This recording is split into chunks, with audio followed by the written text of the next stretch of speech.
Welcome again to Don Odells Legends, and we are honored this afternoon to have Eliza Neals with us. Good afternoon. How are Thank you? I'm good. How are you? We're doing good. We're doing good. Well, thank you for stopping by.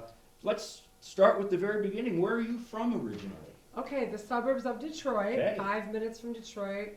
Here's 8 Mile. I grew up right at 8.5. Yes. Evergreen. Yeah. Then from there we moved to 10 Mile in Southfield area. So yeah. Yeah. And so you grew up there. You got exposed to Motown, obviously. It was before me, but we heard You heard it all the the time. records and the whole vibe. But then when it moved to LA, that's when, I think that was in the 80s when he moved it. But it was, the presence was there. It was there. Yes. And it deeply influenced you, and you heard the voices and were blown away, and Blown said, away. I think that might be something I want to do. Absolutely. And Yeah. you went to college and studied what? I studied music with Yeah. emphasis in opera because it was either opera, classical, or jazz. Yeah. I think, I'd rather learn opera, I guess, because I heard that when you can sing opera, you can sing anything, you learn techniques, and my dad said, you have to get a degree to live here. If you're living in a Yes. house. And I go, okay, well, I live there. Okay, how hard can it be? Super hard. Super hard. Super hard. They wanted me to give up all my gigs. I had 5-6 gigs a week, Yes. making like $1,000 a week in my early 20s. Yeah. That's good money. And so my dad was really proud about that. But to do the opera, you have to have a clear voice. Okay. Like you can't have grit. It has to be all clean. So I go and do it, and I learned it. And she goes, you could do Vienna. You could go to Vienna and be an opera singer if you'd like. I'm a mezzo-soprano. Mhm. Same with Aretha. She can sing opera. Have you ever heard Aretha Franklin sing opera? I have Oh my not. God, amazing. But so I decided to get the training, get the degree, and then just do my thing Yeah. and continue on. And then that's when I met the great Barrett Strong. Yep. And got to his label and started getting, better gigs and touring more and more and going, this is what I really want to do. I'm just going to have to keep going. I did get a deal with Virgin Records with Barrett. I forgot about that. I got 20 grand for a developmental deal. But then the A&R guy got fired. And so that went null and void, but I got to keep the money. Yeah, well, So that's I'm like, good. well, that's good, 20 grand, I don't have to pay it back, let's keep going, So you get in with Barrett Strong, and he really takes you under his wing. Yes, And he didn't have to, but he really saw the talent clearly, he did. and onto his label, and really helped you. It's a tough world for I've read the article, especially for a woman back in So the hard. day, and he helped you with that. Yeah, he did. He would go to bat for me and teach me all the ins and outs of how to he heard our talent, my sister and I. Went over, played him some songs. He goes, you remind me of, this is so funny. Well, the last person I worked with was Gladys Knight. And you remind me of a young Aretha when she was playing the piano. I'm like, what? Awesome. I'm like, we're like, he was just such a great mentor. And everything he said we'd write down because everything he says are hits. Yes. Everything he's written is a hit. Yes. So he would just tell us things, teach us things, do a studio session so you'd learn Mhm.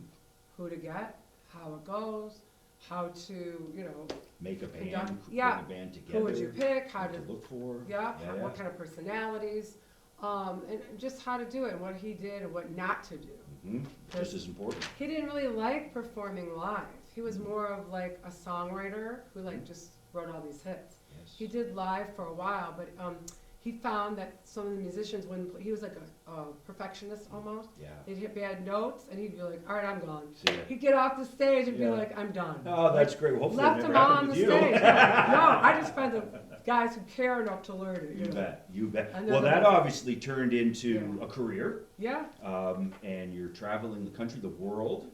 12 albums already? at this 12 point? albums, yep. And I'm working on another, and I have a new single coming, so shh. It's in April, hopefully end of April, I'll have it for everyone. But yes, I just constantly writing, and it's like an outlet for me, and I love to create music, and I love to make people feel better, so hopefully after they hear it, I have fans saying, I can't go on, hurry up, write a new song.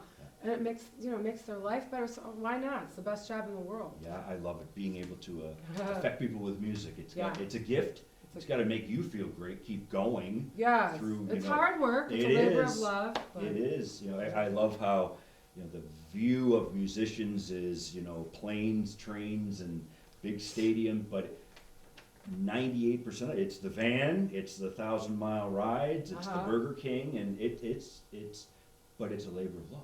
It And is. you love what you do. yeah, like in fact, we just drove back from Florida from Springing the Blues, Funky Biscuit, back to do Yeah. Bull Run with Don and you today and Art. And so it's like tomorrow we'll sleep, then we're going again. So Yeah. whatever, it just keeps on going. But And I you- do it regionally, and I do. I'm the Chuck Berry of the blues. Like Chuck Berry hires people in different regions. You know, Okay. he didn't take a set band. Yeah. So I'm employing so many different musicians in different regions. I feel So good didn't about know it. that. That's great. So where you go to different parts of the country, you help them, they get exposure, then Yeah. wow, you're I do helping, you're that. giving back. Yeah, so I thought about it that way. We have, like, at the end of the year, it's like 30 different musicians. That's great. Now what's rehearsals like? I mean, how Well, does that? We have such great musicians that they just listen to my links, and then we kind of run through it beforehand, and it goes. Just happens. Yes, Oh, the it's talent. really good. That is, and the other thing I noticed about all of your albums, they're all different. It's soul, there's some blues, there's some blues rock, even slightly poppy. I mean, that is not only your breadth, but it's got to give you a sense of freedom that you can do whatever you want to Yeah. with your records. Yeah, I mean, why do the same, like a lot of record label albums I hear, they have one hit, and then every other song on the album sounds like the hit. Sure. And I've heard that from many people. With you, it's every song to them that they're telling me. I hope this is what happens. There's no fluff, they say. Yeah. It's one song's great, another song. So it's like a breath on one album. But yes, my albums change because I try different things. Yeah. Does I it take tried- you longer to then record an album? Not necessarily, well, I guess write the songs takes time. Some are a day, some are 3 years. But Yeah. to actually record an album must take a slightly longer as you want to make sure there is no fluff, for instance. Exactly. Yeah. Like some people go in and for 2 days they just record and they're Yeah. done. For me, I might write the song, put the vocals down in one spot, Yeah. put the piano down in another spot, then go dump everything into the studio with Mike P. He's the guy that I've been working with. Yes. Michael Puel. He's my right-hand man. He's awesome. He's a guitar player, producer. He co-produces. He helps me with the tracks. I'll send him stuff. He knows what I want. We've been working together since 1997. He was the first engineer Barrett Strong hired. Wow, okay. So we go way back. So Yeah. he knows me. He's like a brother. Yeah. And I read that about Mike P. Yeah. The closeness you have, the trust that you have in each other Yes. to create your art, which is what you're obviously giving out to the public. It's like a sound. It's a sound, Mhm. yeah. The other, I have to bring up, I know you've played with many artists as well. My friend and your friend, Mr. Lance Lopez down Yeah. in Texas. Tell me about that song that you wrote with him. Well, here's what happened. I love Lance Lopez from Supersonic Blues Machine. That's how I found him. Okay. Who's that guy? Like, who's playing that? So I listened. No, that's not true. I met him with Walter Trout. I heard him on Supersonic. Then when I was at Wildwood Music Festival with Walter Trout, he said, "Come on, Eliza." And I was in Jersey, but it was in Michigan. But I'm from Michigan, so I drove all night, pretending I was in Michigan to sit in with Walter. Oh yeah, I'm here, no problem. Yeah. I drove all night to get there because Walter's like, "Come sit in." Yeah. So I don't care if he says come sit in. I'm sitting. Yeah, right. Lance Lopez was there as a guest. Gary Hoey. Oh my. It was like crazy. So it's my hometown. So I'm like, "Hi!" I just walk in. You're here, great. 2 hours before. So he wants me to sing one of my songs, Walter Trout. He goes, I want to play your song, Another Lifetime. He loves it. Yeah. I'm like, "You want to sing my song?" Okay, I thought he was going to do like Going Down or something like that. Yeah. No, he wants to play my song. He Yeah. loves it. He's Yeah. such a champion for new artists. So I got to give him that. But then Lance, I heard Lance that day. And I said, wow, I want to get him on a song. So a year later happens, I think it was during the pandemic. I said, "Hey, Lance, I'm coming to Nashville. Can you do a session?"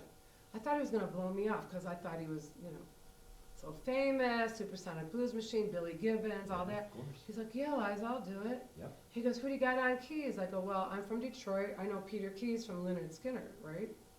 He's from Detroit too. He goes, oh, you know Peter? That's even better. He was going to bring somebody from Foghat or something for keys. I go, no, I got somebody, Peter Keys. He goes, that's great. So they met each other again, and now they've been working together again. But Lance walks into the session in Nashville. We had Tim Grogan on drums. We had Jace Cott. He's from Detroit also. They're all transplants to Nashville. So we come into the studio. Mike P is there. He lived there at the time. And we said, we're going to do this Queen of the Nile song. So we had charts and stuff. So I started playing it. I go, let's just do it. Come on, let's see what it sounds like. So we went through it once. So we go, okay, turn it on. We did it. One take. It was all live, kind of like I was telling him what to do. Come on, bring it now. Second time. Come on, Lance. Give it all you got. Do it. One take. One take. That's what you need. It's an amazing guitar solo. It's the best. He goes, do you want me to do some more? I go, no, you're done. He goes, no. He goes, you don't want me to do more? No, it's perfect, dude. Don't mess with it. I heard it. It was done. I didn't want to change anything. Yes. And we did a couple more songs, but that's the one. But It's a added fabulous song. The right lyrics, away. the whole thing. 7-minute song. I know. Lou Brutus added it to Bluesville. In 1 week, I was on Rack of Blues. Fantastic. Well, it's been fabulous talk. I know you had a big night last night. Oh, Mick Jagger. Oh, Mick Jagger. How could I forget the Mick Yeah. Jagger? Please tell me about Okay, the Mick This Jagger is a story. great story. Okay, so I was lucky enough to be asked by the great Joe Louis Walker, blues Yeah. icon, whom I met from Lenny Bradford, blues bass player who played with me last night, introduced me to Joe. So we hit it off. We did an album together. He sang with me on Black Crow Moan. Devil Don't Love You he produced. I sang on his new single, One Woman, that's out now. You gotta check it out. I did a duet with him. And so he takes me to the Island of Mystique. I'm like, what is it? I knew nothing about the island. I'm Googling it. I just didn't do enough background work before I went. I just went, oh, it must be cool. So I got to bring Jay, my man Jay. So we went to this festival, and it's a blues festival for the rich and famous. Okay. The Queen goes there, Kate Middleton, Mick Jagger lives there, Tommy Hilfiger. I mean, it's mansions. Yes. There's no hotels. Yes. I said, Joe, can I bring my mom and stay in a hotel? Because there's no hotels. Like, he laughed because he wanted me to see it, He kept it like a mystery. So I'm there, and I guess Mick comes to the festival every year. Basil's the one he's the infamous Basil Charles. He started it all in the 70s. Okay, and then Mick Jagger, and then they got Joe. And so I'm singing on stage, and my friend, who's also an artist there, she took a sneak picture of Mick Jagger dancing while I'm singing. Oh my goodness. Doing the dance. I didn't see because, I'm in my zone looking at Joe and doing the festival. We do 3 songs a night on this beautiful island for 3 weeks in the middle of the snow. He's dancing, so his family's there or whatever. And so I got to talk to him, and he said, you sound really great, blah, blah, blah. And I was zoning out. I can't believe I'm talking to him. He's one of the biggest influences in the blues rock Absolutely. genre for any musician. And to get to have him, say that, be there all the time. I met him again the last time I went. I didn't, and he's just like a nice guy. So that first night, you didn't know he was there. No. You meet him afterwards. Yes. He says, a voice I won't soon forget. Something like that, yeah. Some amazing, yeah. Yeah. Now, is he there the next night, and are you scared, oh my goodness? Or not scared, but I knew he was coming, but Okay. I just try not to look. Yeah. What an honor. I know. What an experience. Yeah, he's there all the time. He just walks in, and no one knows when or where. And it just so happened he comes in right when I go on, it's 11 at night. Perfect timing. And it's this beautiful, tiki hut, cabana on the edge of the island, surrounded by water. And you're like, how could this get any better? I mean, thank God I followed my dreams. Yes. That's why I keep going. You never Yeah. know where you might end up. I always tell people you might end up on an island with Mick Jagger. With Mick Jagger. Or who knows? Yeah. Opening for Buddy Guy. I opened for him. In Chicago. Yeah. Yes. His residence. Yes. Standing room only, Buddy Guy. I mean, he's like the last of the living legends. Still doing it, 80, whatever, Still doing 85 it. years Plays old. great. Yeah. Plays great. Yeah. I was fortunate. 3 or 4 months ago, I was there with a friend of mine who was playing, and Buddy came up and told a story. Somebody grabbed him a guitar, and he roared for about 3, 4, 5 minutes. It was, He's- he's He still is not got it. shy, and he's got it, and he taught me a lot. Good. Like everything, like, you know, how to get quiet, Yeah. let people listen. I mean, he's just a master. Yes. So to be like right where you are, where I'm here, he's looking at me, singing to me. And I'm singing back, and then he does something. We'll do a little R-rated, X-rated thing. Of course. And it's That's funny. hilarious. The audience just loses it. And, Oh, yeah. You know, I was banned in Jackson for wearing this short dress. He goes, wear that every time you come here. So that's the real blues. I love it. What a great way to end the conversation. Mick Jagger and Buddy There Guy. you go. Thank you very, very much for Thank coming. you. It was fabulous to talk with you. Thank you.